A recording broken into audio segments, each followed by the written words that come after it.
Hello, Internet, and welcome once again to the Free-to-Play Cast, brought to you by MMOBomb.com, your home for all things free-to-play related. This is episode 285. You're watching it on December 3rd. We're recording it on December 13th. You're watching it on the 14th or later as we finish off 2018 here.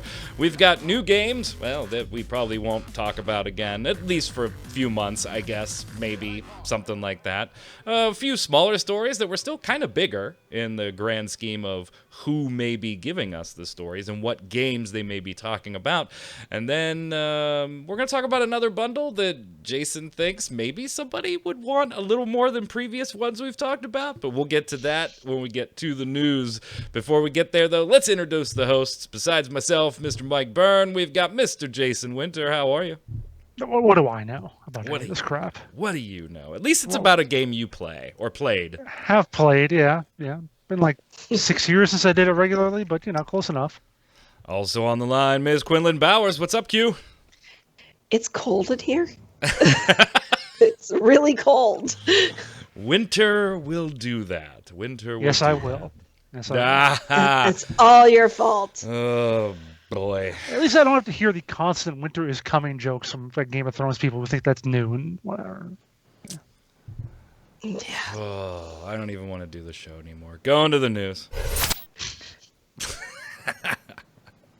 All right, so the big news of the week actually just happened today. We've known about it for a day or two.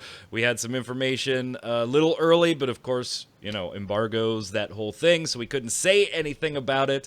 I think it is really funny that we did not know about it last week when we talked about trademark filings from Daybreak Games, trademarking PlanetSide Arena. And typically, what I thought was really funny about this one was when we see a trademark filing or a copyright filing or a patent filing and things like that, it's usually months, if not years, before we see what that trademark or copyright was being used for. This was a week.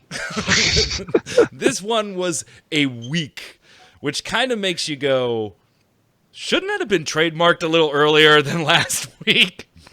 I know it's a trademark and it's just a title and everything, but shouldn't that have been locked up just in case? Just in case. So Daybreak last week, we reported them filing trademarks for PlanetSide Arena, and we had some brief conversations speculating on what it may be, kind of leaning towards a battle royale type game, but one of the points we made was since Arena was in the title, maybe it was a hearkening back to Arena-style shooters, that type of thing. Well, now we know exactly what it is. But before we got that news, Daybreak had some layoffs, didn't they, Jason? Yep, they laid off what appeared to be about 70 people, according to we first learned about it from John Smedley, of all people, who I guess had some people feeding him the information, but he tweeted about it, criticized Daybreak pretty heavily for doing it, in December. But otherwise, I don't know that we heard a lot on like what teams were affected, what employees exactly. So, but they're strengthening their management for the future to better coordinate with blah, blah, blah. It's all a positive that we're firing 70 people. Right. It's good for the games. Yeah, it's all very typical. And again, while Daybreak wouldn't give us the exact numbers or anything, Smedley did estimate that it was about 70 people. And in his guesstimation, that represented about 30% of the company. From Daybreak, we did get this message, Q, and you tell me if this could be more PR this is like the most PR message you've ever heard when it comes to layoffs, and you don't really expect much else. It's a difficult topic to talk about, and it's an unfortunate side effect of businesses, particularly ones that seem to be in a bit of a financial pickle. We'll just say. We are optimizing our structure to ensure we best position ourselves for continued success in the years to come. This effort has required us to make some changes within the organization, and we're doing everything we can to support those impacted in this difficult time. As we look to improve efficiencies and realign resources, we remain focused on supporting our existing games and development of our future titles. So basically, Q, exactly what you would pretty much expect Daybreak to say, right? Yeah, actually, what I'm more amused about is Smedley complaining that they're doing it in December around Christmas. And this is always when this happens. It's not like Daybreak is the first game company to lay people off in December. It's pretty much always when they do it. Like it's almost like they just wait until that magical period between Thanksgiving and Christmas. And they're like, man, business sucks. We need to get rid of people. Like You, every year. I will admit though, when I saw him complaining about this, I looked back at when Daybreak or SOE had done I layoffs did while the he was in same charge. thing. It was not around Christmas. Yeah, exactly. So I had to give him at least that much Okay, credit for well- not being a hypocrite. I also stand corrected on them particularly, but it's Yeah, it's other companies so do, but not like Oh yeah. But yeah, it's so not like it's not done on a regular basis right during this time period. And I know I have a friend who works in he's got a shit ton of business degrees and he works in insurance. And one of the things he told me years ago, if I can remember it correctly, is basically right around this time, companies will just lay people off as part of their financial restructuring. And then in February, they start hiring people back to replace those people, Yep. but, at And a that's- lower price. And that's really typical because you've got to keep in mind that the fiscal year for most businesses, at least here in the United States, don't run January through December. So they run till February or March being the end of their technical last quarter of the year, anywhere from January through March, depending on the company. So it's really easy to trim the bottom line for the fourth quarter during what is traditionally more a dead season in most businesses, and make that Q4 look a little stronger than it probably actually was, and then, like you said, Q, bring on some employees in February, March, April, once you start rolling into the new fiscal year. It's definitely not out of the norm. It sucks. That for those impacted, that is around the holidays, and our condolences and our best wishes to all of those families that they get back up on their feet. Been there myself. It sucks. It's not fun. But Jason, you're right. I did the exact same thing. I was like, I know December is normal for this type of stuff, but if you're going to point it out, Smed, and I went back, and the best I could find was things like in April, and the latest I think I found off the top of my head was August. Into the year as far as layoffs for SOE under Smed. So I can't really blame him for that. But he's also been super, super critical of just about everything Daybreak has done over the last 6 months, hasn't he? except for what they did today. He said he liked that. Which was weird. PlanetSide's still his baby, I think, to some degree. So I guess. So what did they do today? They announced officially PlanetSide Arena. We've got an official trailer. We've got all kinds of information on it. It is launching in January. So the trademark was filed last week. It was shown off today, and it is releasing in January. Why won't we... Yeah, right? Why won't we talk about this much for the foreseeable future, at least? Because it's not going to be free to play. Before we even talk about the game itself, which I think when we start doing, there isn't a person alive that isn't going to think that should have been free to play. What were your feelings, Jason, right off the bat when this was just not free to play? 2 options for pre-order packs, and that's it. $20 or $40. I thought, why? Yeah. I mean, there's nothing more to it other than that. I mean, because you have your PlanetSide 2, which is free to play. You got this, especially when we saw they're going to have, in addition to those packs, the battle pass for the first season is going to be included with that purchase.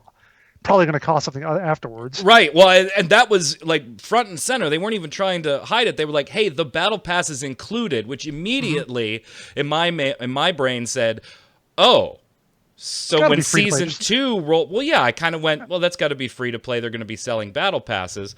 Then it wasn't very clear in the information that was sent to us, and the way they referred to them as pre-order packs instead of like early access or founders packs or whatever.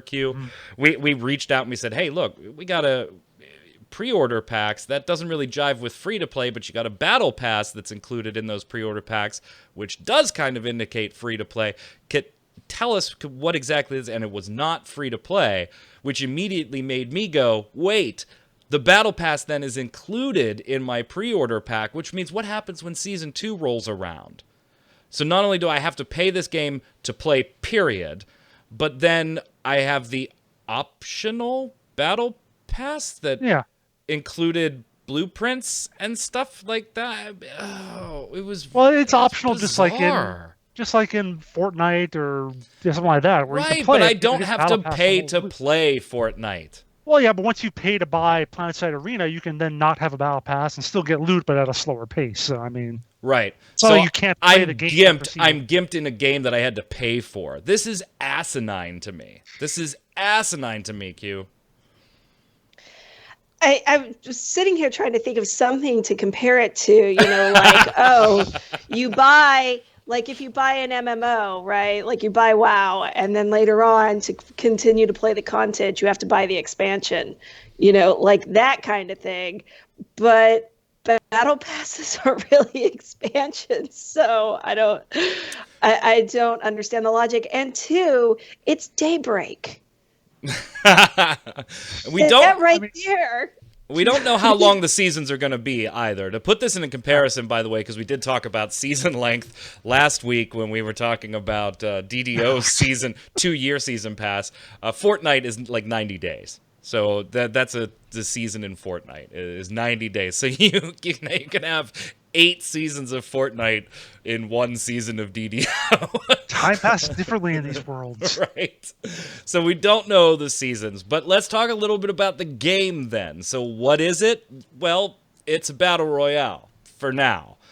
There's 2 game modes that are going to be available once this launches in January. One is Battle Royale, and the other one is Massive... What is it? Massive Clash. Massive Clash, which is a team arena battle between 2 teams of 250 people on each team initially. Now, they have said that can support up to 1,000, but initially Massive Clash will be 250 per team. We need to get 1,000 people playing it. Right. Online at one time. Yeah, but obviously it's hard not to say, for now at least, this is PlanetSide Battle Royale. There are additional game modes planned, like 4 or 5 other ones that are being developed. They have said that they will release with the season. So I guess to your kind of point, Q, that could kind of be considered... the expansion, what you're playing for. There's a whole new game mode, but I can't imagine them excluding those game modes from people who don't buy the season pass. Right, that's what I was going to say. Does releasing with the seasons mean that you literally have to buy the battle pass in order to get it? Because if not, then it's still not an expansion. You're just... The expansion is separate and you're actually not paying for it. Yeah, I mean, we're speculating on a lot of this because the monetization hasn't been laid out in full or anything, but when you see a pre-order pack that needs to be purchased to access the game and they say it includes the season pass, well, then that means just by buying the game, you are not getting season passes for free going forward. You're going to have to buy them in some way. Now, what the limitations are and stuff, that's where we have to speculate a little bit. We have no idea. We'll have to watch that as it comes out. Jason, I gotta say, I watched the entire presentation on Twitch. There was about 3,800 people in there when it started. Watching the chat, knowing what was about to be announced, I could immediately tell there's going to be a lot of people disappointed here. Based on what people were guessing and hoping and stuff like that, I was like, there is not going to be a huge crowd of happy in this chat. What was the one guy who said, I came expecting disappointed? It didn't even meet that expectation. Right. That was my favorite comment of the entire thing. I came expecting nothing, and I'm still disappointed. I thought that was wonderful. But it was hard not to treat the announcement with, oh my god, it's PlanetSide Battle Royale. Nobody asked for this. There were lots of comparisons to... It looks like a reskin. That was a word I saw over and over and over again. It's just a reskinned, or a asset flip, not reskin, an asset flip from PlanetSide 2 into this Battle Royale experience. The other thing we saw a lot of was why weren't these modes just added to PlanetSide 2? Just dollar. Because they didn't want it to be free. That's why, right there, right? Overall, it was kind of an underwhelming announcement, at least in my book. What do you think, Jason? Yeah, I tend to agree. I mean, again, like you said, I was kind of expecting a battle royale, but I maybe held out hope there'd be something a little different or interesting in some way. I mean, one thing they'll say is they talk about having some more story-related stuff in there, which PlanetSide 2 doesn't really have any of that in game. You Right. have your three factions, whatever. Apparently, this takes place a few decades after the PlanetSide 2, Yep, when everybody's a mercenary. No the factions. factions don't exist anymore, whatever, which I think is going to piss some other people off. But so and story-based stuff is supposed to be part of the season pass. I think I don't remember exactly, but the one thing that told you this is that I expect the video to be downvoted to oblivion. It's not doing bad right now. Right now, it's got 277 upvotes to 99 down, so about 75% positive. But we'll see.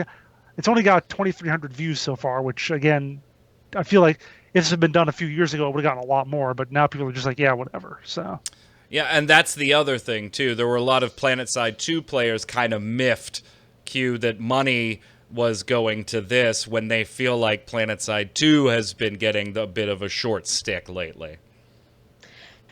That's not surprising.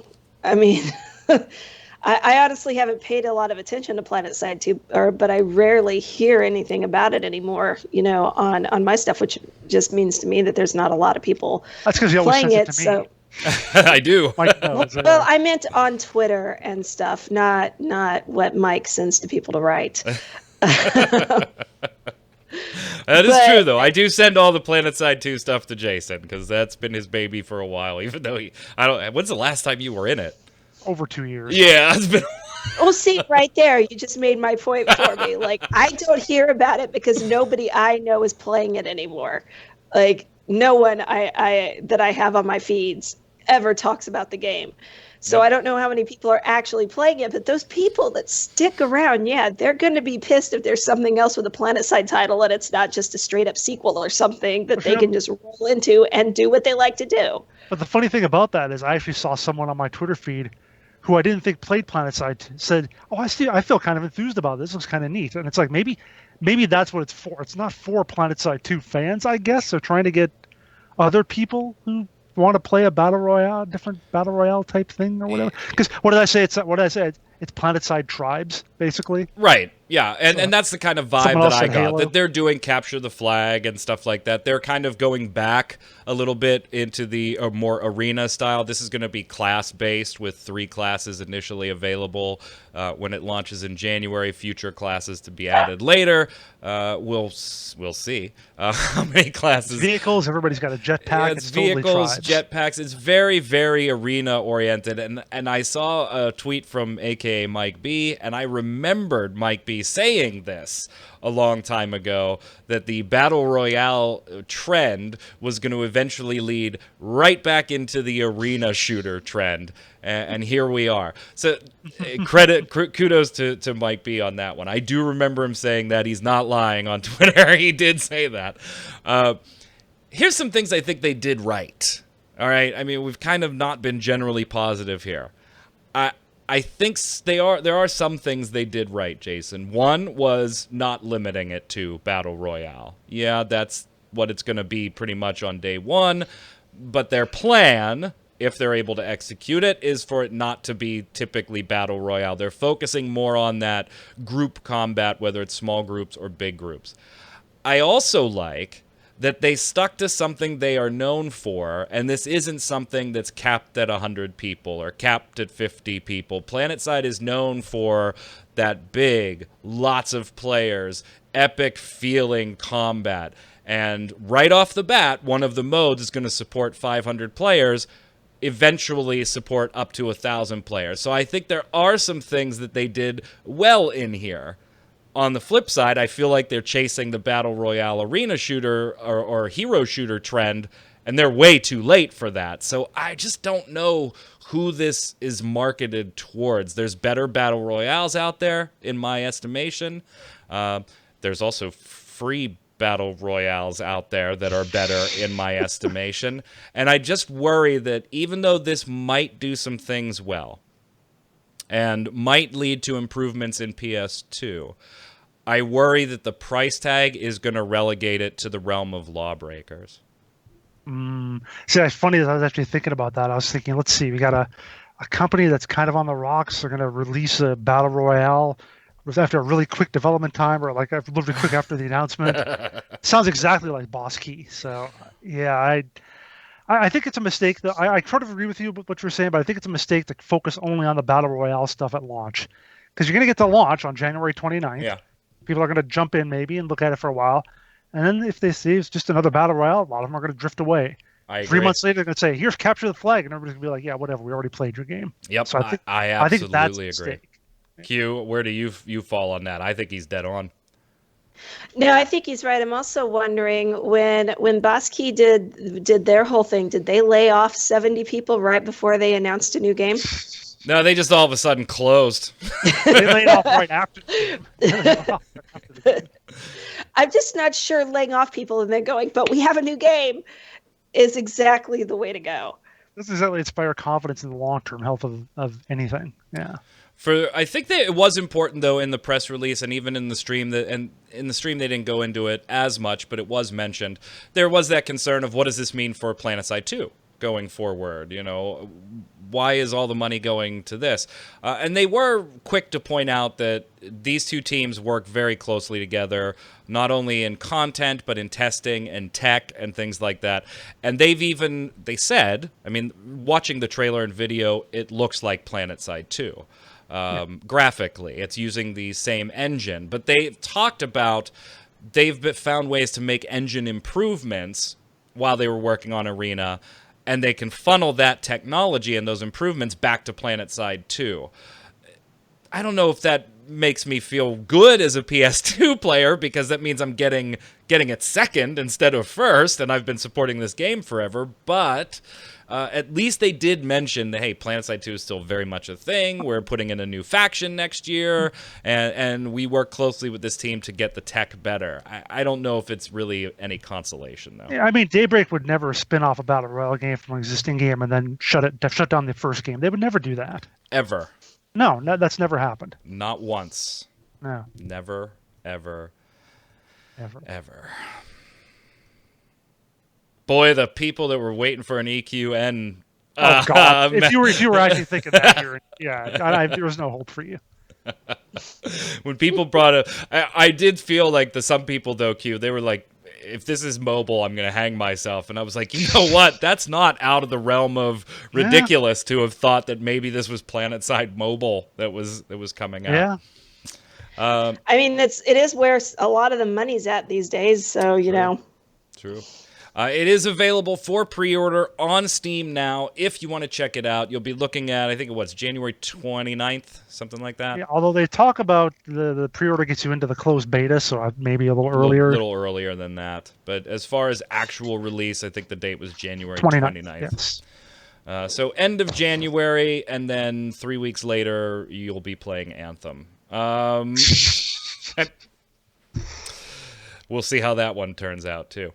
So moving on, we had a few, smaller stories that may, border on bigger stories, but weren't quite there to lead off the cast. So I did want to cover those, a couple of them in particular. So first off, Wizards of the Coast for Magic the Gathering Arena, they do plan to add what they call a standard plus format. Now, that was all they said. This was in an interview with Screen Rant, the Wizards of the... There's a typo there. What, is it in my article? Yeah, Elaine Chase is not the Wizards of the Coat vice president. Oh, whatever. They have very nice coats there. Let's go ahead and fix that. So Elaine Chase, Wizards of the Coat. Elaine Chase did tell Screen Rant, hey, we are looking at a standard plus format. It will make its way over to Magic the Gathering Arena. But that was it. They didn't have any details to share on exactly what it looks like, but their intent is for sure to have it. Jason, for the MTG enthusiast, first off, what is standard, and what could potentially standard plus be? Standard is like the more used game mode, both in in Arena and in physical Magic. Basically, it's like the core set plus. I'd have to check this out. It's been a long time since I've played. So I think it's like the last 2 years worth of sets. It's done that way, so of course you only have to have, fairly recent cards. You don't have to go back, get stuff from 20 years ago to play. That's what you usually see in like tournaments and so forth. Standard Plus adds a few more previous sets and so forth. It's a little bit more than that, as opposed to, I don't know what they call their unlimited for thing where you have everything, every set under the sun where you can play from. So they're gonna right now, of course, Arena only has a few sets, so they can just say it's standard. Yeah, it really doesn't matter. Line, you don't have 15 years of sets available. A few years down the line, there's going to be more, so that's when you have to say, okay, we're going to have an additional kind of set so you can play with the cards you're buying now, 3 or 4 years down the line, and so on and so forth. So that's what Standard Plus will be. So I don't play Standard in real life, a physical card game. You play Final Fantasy. Well, I play Final Fantasy a lot, but when I do play Magic, it's modern. I'm playing modern format in most cases. I don't always play Magic the Gathering. But I don't, but when I do, it's modern. He's the most interesting card player in the world. So, this kind of makes sense to me in a few different reasons. Not just because, set rotations can be annoying and you have to do something with them. I mean, Hearthstone right away, very quickly, had to make limited formats to only include X number of sets and things like that. And you called that one probably their first expansion, just looking at the card lineups and the amount of cards and their expansion release rate, that they were going to have to do that pretty quickly. So I'm not surprised to see it here. But why I think Standard Plus actually makes a lot of sense and needs to be in Magic the Gathering, at least as it is right now, Magic the Gathering Arena, I look at this as more of a modern format for Arena, without saying it's modern format, because you can't create cards or dust cards in Magic the Gathering Arena. So there is no benefit to stockpiling old cards and then when they fall out of format, dust them and create something else like you can in some other games. Without that, you have to give players some type of option to use those cards that are X and Y years old. I think this just makes sense. Q, it's your turn. Oh, you want Q? I agree. Sure, yeah. It's a card game. They do things. Like, the last physical card game I played was the Harry Potter game, and that's pretty much all the card playing I've done. God, that was 15 years ago. Yeah, wow. yeah. Wow. I played that with my nephew before I had read the book, so I was like, "Who's Hermione?" Oh my God, that's right. I was supposed to show. I don't think they're nearby. I don't think I can grab them really quickly. My 24 card game sets. Oh yeah. I got a box of it right over there. Show? Yeah, a box right over there. I used to have years ago. I used to actually have two. In the big, thick-ass, heavy cases, a Mulder and a Scully card from the X-Files game. My ex got them for me, so they just got left with him. Oh, all right. What do you got, Jason? What are you doing? What's that guy doing there? I don't know. A complete set of 24. Oh God. Whoops. Oh, worthless. And then the foil set back here. I shiny. didn't even know there was a 24 card game. Yeah, and the designer was amazing. He was great. Most handsome and best card game designer you've ever seen. I'm trying to find it. Hold on 1 second. Where is it? I wouldn't have to appease my ego that much. All right. Yeah, we do. Hold on. Where is it? I just happen to have it out. I had the box out because I was looking through some stuff the other day, so I was like, gotta grab that. Where is it? Oh, I can't find it. There's you are credited as creator.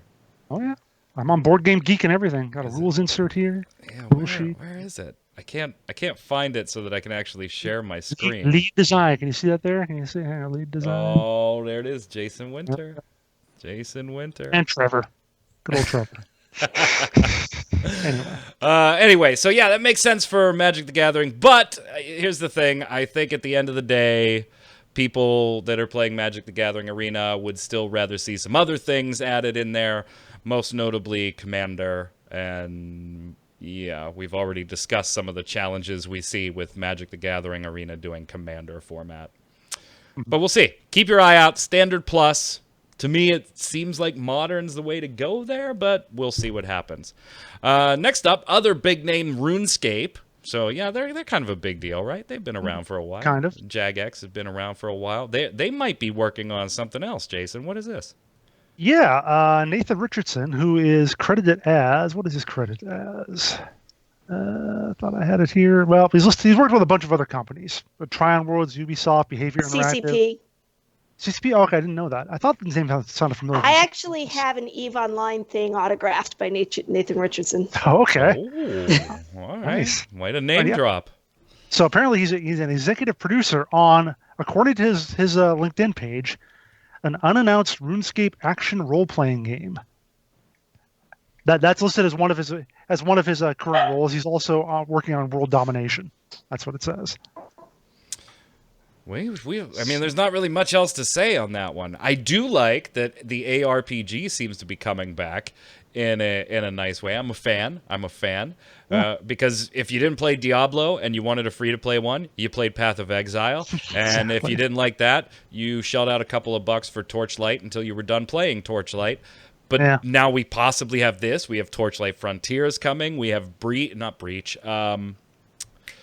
Pagan Online, which seems to be like a little more brawler, but still in the ARPG type vein.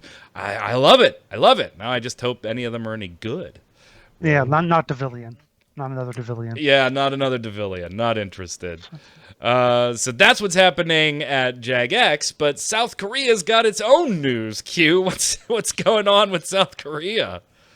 Well, basically, they've decided that players who engage in boosting can they're going to face charges, and it's a little actually tricky the way the sentencing would be is phrased, because initially when I read it I was like, oh, these people are going to go to jail for 2 years. No, it's a 2-year delayed sentence, basically suspended sentence, but they still will possibly have to pay an $18,000 fine on top of that. And of course, the suspended sentence means they're on probation for 2 years. And if they do anything bad, then they're definitely going to prison just because they decided to boost in games. And specifically, the games obviously they're most worried about are those competitive games, Overwatch, League of Legends, stuff like that, just basically South Korea being South Korea when it comes to video games. Yeah, and that was going to be my question. Like, who cares? Generally, at the surface level, you think,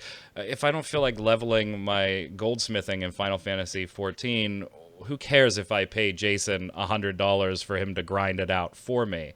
But it seems like this is more in those like grinding ranks in League of Legends, that type of things, where then it's then throwing off matchmaking because you're putting somebody like me who isn't very skilled at it but has max rank into a match with people that are skilled and expect a certain level of performance out of me. I think that's more the caveat here, right?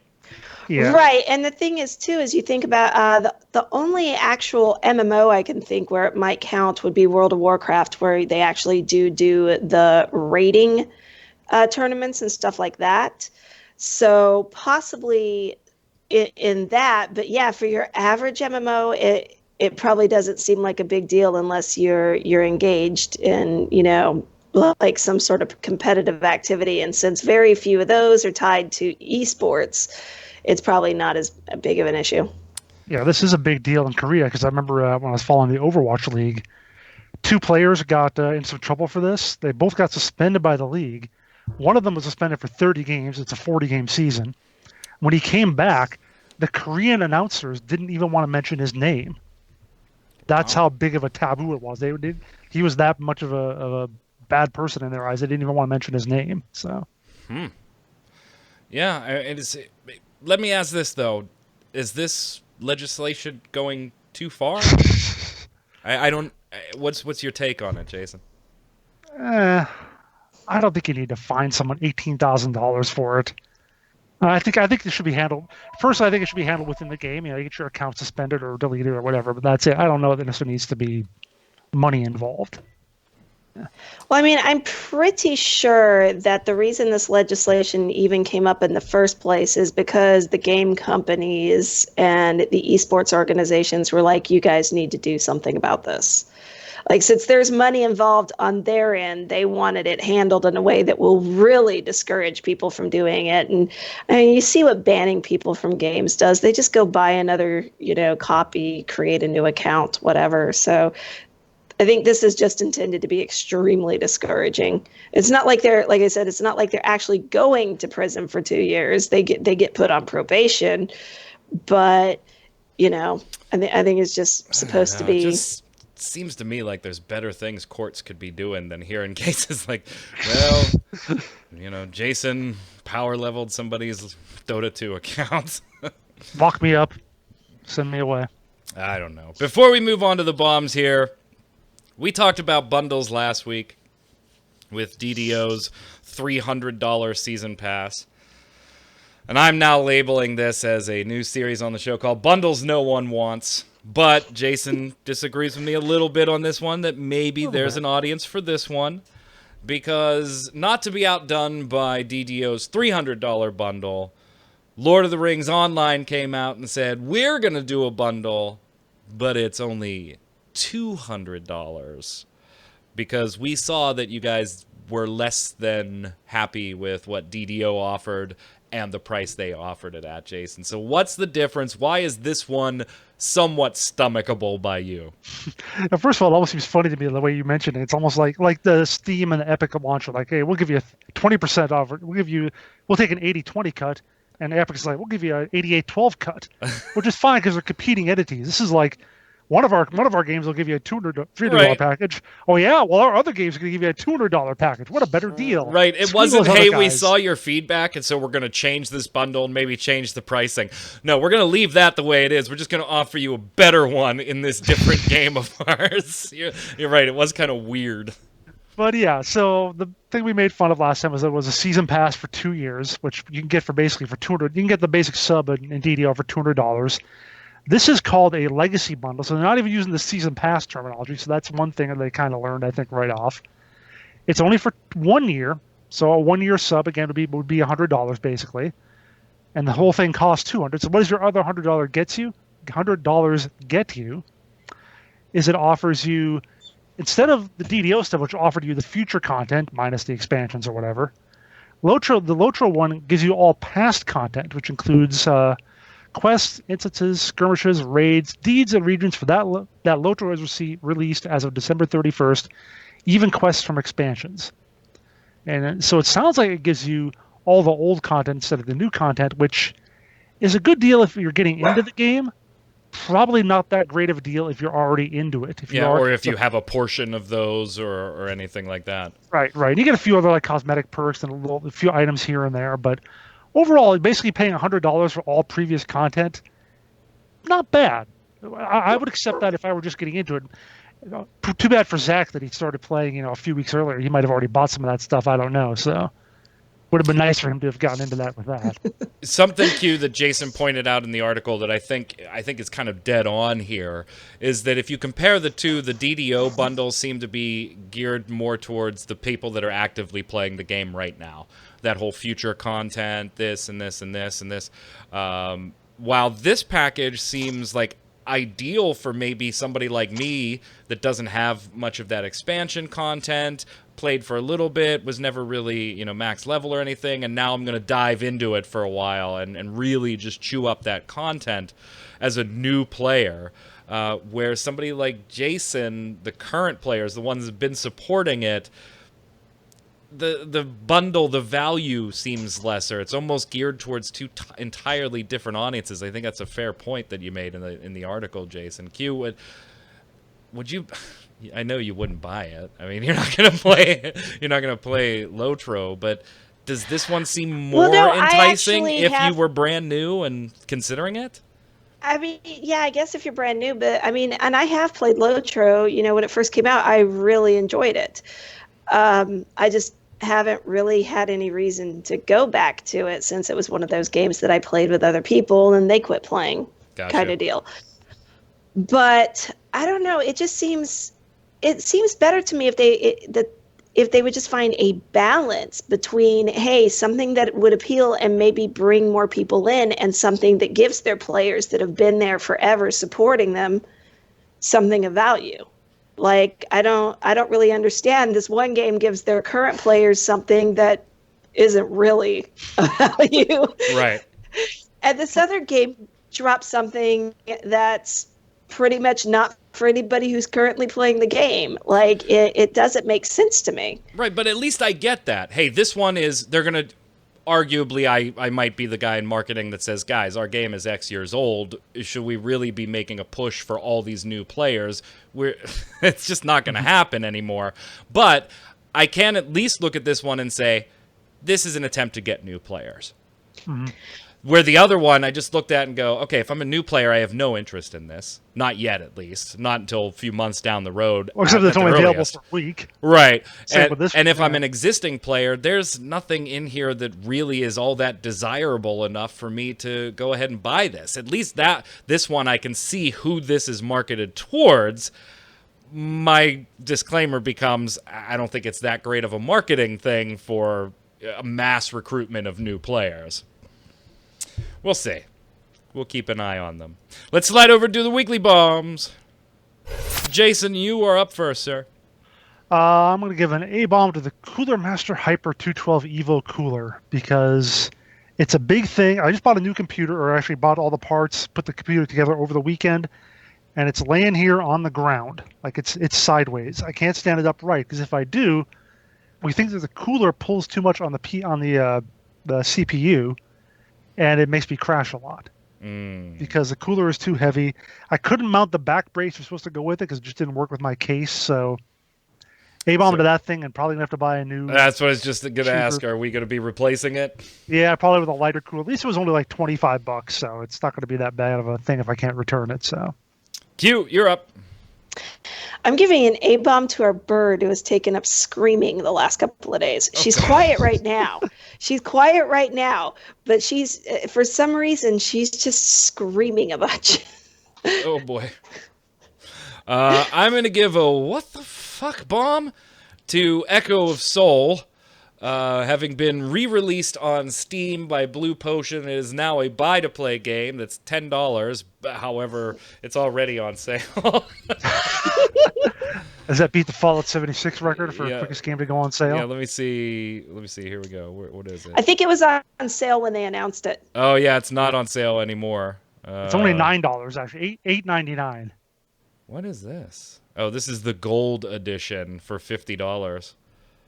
Holy. What's in that? Here, the Gold Package DLC offers different items to help players start their new Soul Keepers. 30 days of premium. A mount box randomly contains one of the following mounts, but there are 30-day temporary mounts. Costume set, 30-day randoms out of the following list. A pet box, random out of this list, 30 days. 10,000 soul gems, which is the in-game currency.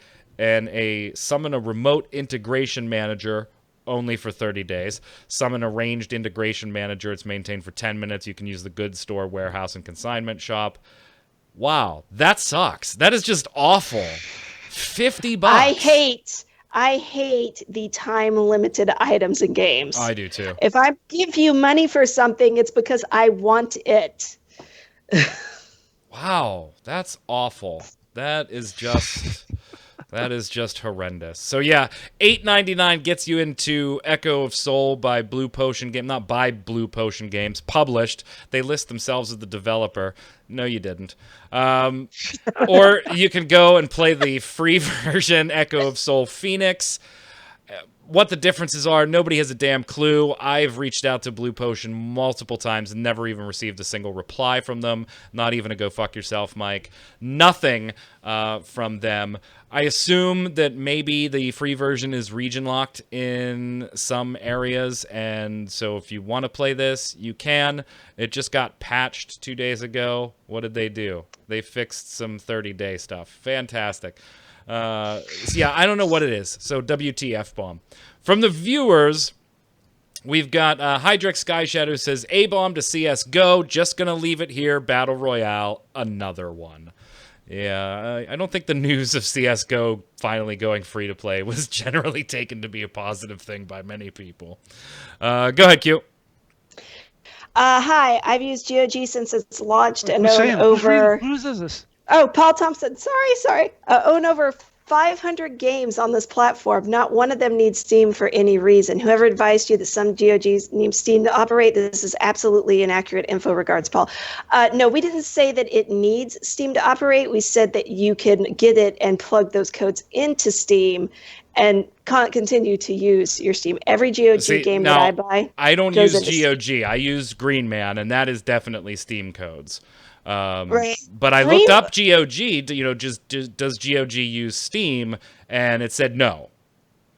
I've had GOG games go into Steam. I thought maybe I was thinking Green I Man. thought I did too. I thought I got a code or two for something. Like it's not required, but there's some that you get codes for, and I'm pretty sure that I've gotten GOG codes that I just plug into Steam. To connect your library with GOG.com, sign in your active Steam account via this page. GOG Connect. Yeah, see, everything I found from them, and like I said, I'm the most inexperienced on GOG here. I use Green Man and Steam. Once I get into a groove, I just stay there. From their site, we're an independent platform. None of our games can be redeemed elsewhere. We also do not distribute physical content. Everything you purchase from us or got from the redeemed gift code can be instantly downloaded from GOG. For that, you can either use our convenient GOG Galaxy client, or if you wish, just the website through your browser. So maybe what I've done with GOG is you can just kind of set Steam to load games. Maybe that's what I've done. I have no idea. But Paul, it appears you are correct. So our apologies on that one, and thanks for giving us the info. I know a couple other people commented the same things too. Go ahead, Jason. Marco Zivkovic says, I liked WildStar. It had certain charm, but the only reason why I couldn't play it was because of the graphics. Graphics was too detailed and flashy. I would have headaches after playing for 30 minutes. It's a real shame that game. Q, would you get out of that thing and stop blinking on the thing? All right. It's a real shame that game had to shut down. I think there are far worse MMORPGs out there still managing to stay alive. So look at the profit numbers. Oof. Ben Lemon says, I'm sure that you already know, we'll cover it, but LOTRO put out a big bundle too. Ben, we do know. We did cover it. Go ahead, Q. C-Swag, PlanetSide 2 team have been talking about a more competitive scene for PlanetSide 2, so I don't think it will be a battle royale game. PlanetSide Arena is going to be their version of PlanetSide 2 esports, which I guess eventually is the goal. They tried to. I remember now. They tried to do that very early in the game's life. They had something like big, like hour-long battles of one team versus another team over the continent or whatever. And I remember broadcasting and watching. General esports, like all the modes that you listed off, or PlanetSide general esports stuff. Yeah. Very true. But I mean, this isn't the first time they tried to esports. Q, you roboted there. I don't know if she roboted for you, but she was making the point that capture the flag, all those different modes, they're general esports modes. So, and they'll be there someday. You seem to be right that they pushing for a little more on the esports side than the PlanetSide 2 does. But it was a battle royale game and is going to be upon launch. Jason, finish up the bombs. Zach's Proxy says, "Devon, to the whole canvas bit made my work commute brighter." Did anybody draw us a Canvi? Nobody drew us Canvi? Nobody drew us Canvi. Oh. Wild Canvi, just out on the pastures of life. Question of the week last week. So will you, or I guess by the time the show went live, did you watch the 2018 Video Game Awards? And if so, what was your take on the show? And if you didn't, why not? Hydrex Sky Shadow said, question of the week, I didn't, because 1, I was playing Maple Story 2 because the new update was live, and 2, I actually didn't know it was happening. So, wow, there was a missed marketing opportunity for the Video Game Awards, I guess. It was all over my Twitter feed for weeks. Right. Like, Jeff was just there. Go ahead, Jason. I thought I was following Jeff Keighley for as much as I got his stuff retweeted. Slash Coon says, the Video Game Awards has little to no meaning for me. I don't need other people to validate what I think is good and bad. I play the games I think are good and avoid games I think are good. Wait, that's exactly what he says is, but I tried to clean that up. But he says, I play the games I think is good and avoid games I think is good. I think he just meant bad. Yeah, we know, Slash Coon. Edit your comments next time, man. Come on. And generally, the awards are... Okay, all right. Generally, the awards are just being given to the big companies because they pay. Okay. This is my rant. This is my A-bomb. Hold on. Can Slash just finish Slash's comment first? So even less reason to watch the award shows are there to advertise for the big companies. Okay, there we go. I am sick and tired of any time a big game gets coverage on a site, people are like, oh, you're being paid to cover it. No, it's a big fucking game. We want the clicks. Of course we're covering it. No. Here's the flip side of that, and I've seen this at GameBreaker, at MMO Bomb. I mean, anywhere basically that I've been in the back end working this stuff. You write a story about a big something, whether it's a game, something about a company, and it's, why the hell are you covering this? You must be being paid, blah, blah, blah, blah, blah. Then the flip side is you look at something and you're like, I don't really want to contribute to that. It's kind of a topic that, okay. Like, so Riot's whole sexual harassment stuff, right? We're going to report on that. Now, we may not have a lot of commentary or editorializing or anything on it, but we're going to report on that. It's Riot Games. It's a free-to-play company. They were getting sued. We got flack for covering that. Why? This isn't free-to-play gaming news. What the fuck are you talking about? It's Riot Games being sued. It doesn't matter what they were being sued for. Of course we're going to cover that. Then the flip side is you don't cover something because you think it's a little bit borderline, and everybody blasts you on, why didn't you cover this? You're trying to hide it. And come on. So I even feel like that's a different matter entirely. It's just the notion that if it's a big game getting lots of coverage on a site, they're getting paid to do it. That's... No. The day these big game companies, you'll know. The day these big game companies start writing checks to me to cover stuff on MMO Bomb, or conversely to not cover stuff on MMO Bomb for them, you'll know. Because all this shit in my background will be gold plated, all of it. And you won't see in my background. And you won't see my white ass on the show anymore. Yeah. I'll be gone. You'll just go, yep, Mike's not sold out. Way to go. You'll just know. The other end, of course, is when I write something about a game and say, I like this, people are like, oh, how much did they pay you to say that? Yeah. Like, come on. Heaven forbid I can you like something. things. I really can. Anyway, we totally got sidetracked there on Slash's. Yeah, Slash, you're right. Play what you like. Forget it. You don't need the rest of the time. Q, go ahead. Take the next one. Question. I love the VGA. First year. Joshua Knight, by the way. I don't know what my brain is doing today. Sorry, guys. You know what it is? I haven't had any caffeine today, and so my brain is not here. Yeah, love the VGA. First year watching them live, I'm amazed at how much the quality of the awards have increased since the show began a couple of years back. Best announcements for me have to be the Crash Team Racing being remade and Mortal Kombat coming to Nintendo Switch. Question for panel, do you think the Ultimate Alliance 3 coming had anything to do with Marvel Heroes being shut down? No. Probably. No. The VGAs, a good tip for watching the VGAs too is they kind of roll through a lot of the awards that they give to smaller companies, and they dole out a lot of awards, but it's just like bam, bam, bam, bam, bam. But the main reason to watch them is all the trailers. Yeah, I didn't give a damn about the awards, which were 90% of which were run by Red Dead Redemption 2. But I don't care about the awards. Hey, the Game of the Year. It did not take Game of the Year, and it shouldn't have, in my book. I'm happy with Game of the Year's winner. Do I think Ultimate Alliance 3 coming had anything to do with Marvel Heroes? No. Those two projects could definitely have coexisted. Marvel Heroes got shut down because Gazillion was a mess, and Disney wanted out. Period. Disney wanted nothing to do with it. Excel Kobayashi, question of the week I was aware of, but specifically chose not to watch or see the results of the Video Game Awards. In my experience, the majority of these kinds of award shows are complete crap designed to manipulate people and is effectively just another form of marketing. It seems to me that the goal is to make sure that we're talking about it, both in terms of who won and who didn't win, and why wasn't my pet favorite thing nominated or awarded. In terms of the actual content, the results tend to be fairly useless as well, since it's entirely just a measure of what happens to be popular rather than what's actually good. I don't need them to tell me what's popular. Excel, we're on the same page on a lot of that. I think this should go down as a marketing point, though, for the Video Game Awards. Phrase it as something else. Phrase it the trailer show with some awards tacked on, or something like right. that. I don't know. The 2018 video game trailer spectacular with 3 trophies. Question of the week this week. What are your thoughts on Daybreak's new game announcement in PlanetSide Arena? Yay? Nay? Cash in? Should be free to play? Will be free to play really quickly? It will.